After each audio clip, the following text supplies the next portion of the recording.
Everybody, and welcome to your JA program called JA Career Success.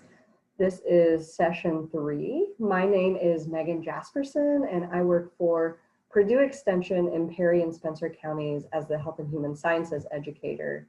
And I cover a variety of topics for community education surrounding food, family, money, and health. And it's taken me quite a while to land this job. I really love it. And so we're going to jump in and talk a little bit about career success. And in JA Career Success, we're talking about how you can get a job and how you keep it. Last session, we really took our time to focus on communication skills and navigating conflict. In this session, we're going to take our time to focus on collaboration and teamwork in the workplace, which is really, really important in any job that you have. So when I say collaboration, what do I mean by that? It is working together to reach a common goal, basically, okay? And then when we think about teamwork, what does that mean? This is a form of collaboration in which a structured group works together to reach a common goal. So when we think of teamwork, we generally think of athletes on a football field, basketball court, or in some other sport.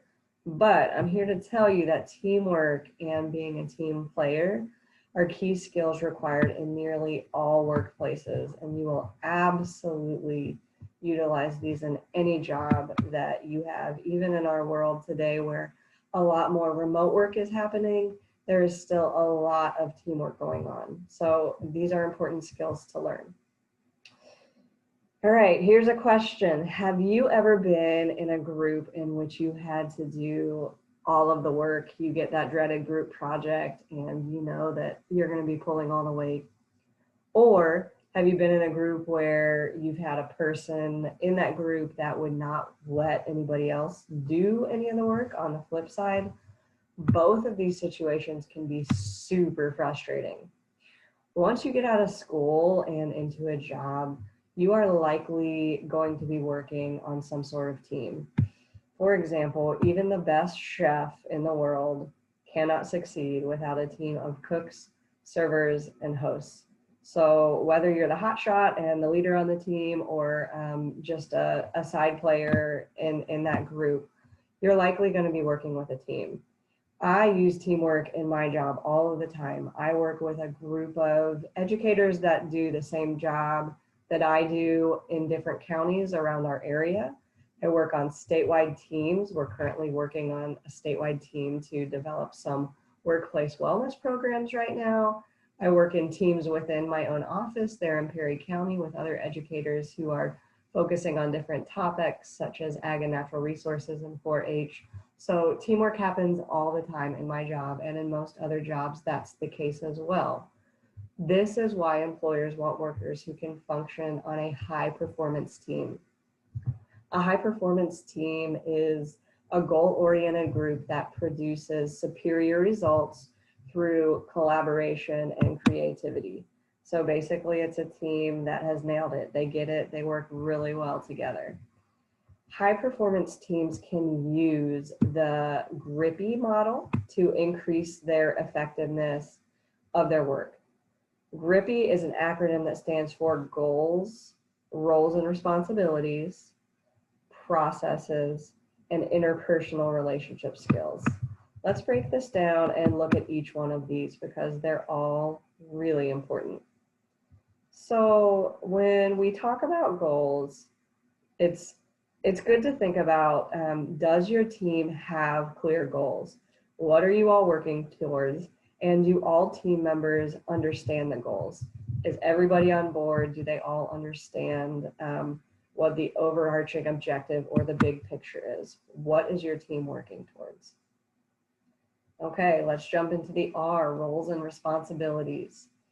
Is the work of your team clearly structured in a way that each and every team member knows what is expected and knows what their responsibilities are and how they can contribute to their team? This is really important to have your role defined so you're not dropping the ball on what's expected. And it's also really important to note that each team member needs to feel valued. And how do you feel valued? Well, you're expected to contribute, right? If you're on a team and you're not expected to do anything, you're probably not going to place very much value in your role on that team. Okay, let's move on to the P, the processes. The team has determined effective ways to make decisions, resolve conflict, and share information. So every team or group that you work with might do this a little bit differently. I mentioned some of the teams that I work on within my job, and they all communicate a little bit differently. We make decisions differently. We talked last session about resolving conflict and having good conflict resolution skills.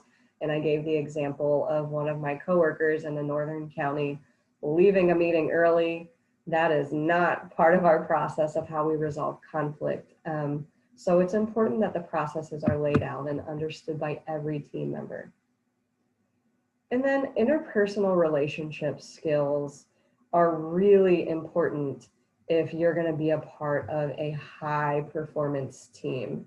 I've been a part of many different teams, and I find that the teams that I work best with, for example, those other educators I mentioned that do my same job in different counties of the state, we have really great working relationships, and we just get each other. And so when you're on a team like that and you guys are connecting, you're having good interpersonal relationship skills, that makes all of these other C's that we've been talking about that much easier.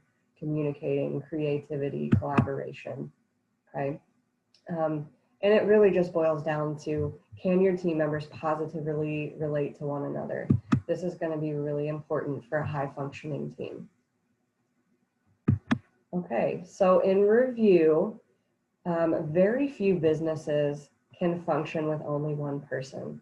It's really likely that you're going to be part of a team. There's not very many one-man bands out there. And if there are, it's likely that they're doing some collaborating with other companies and other folks anyways. So if you don't have a team directly within your workforce, you will have a team of folks around you that help you do your work.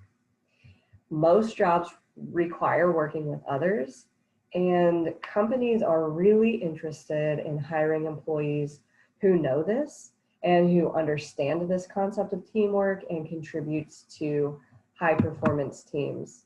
So keep that in mind as you are seeking jobs.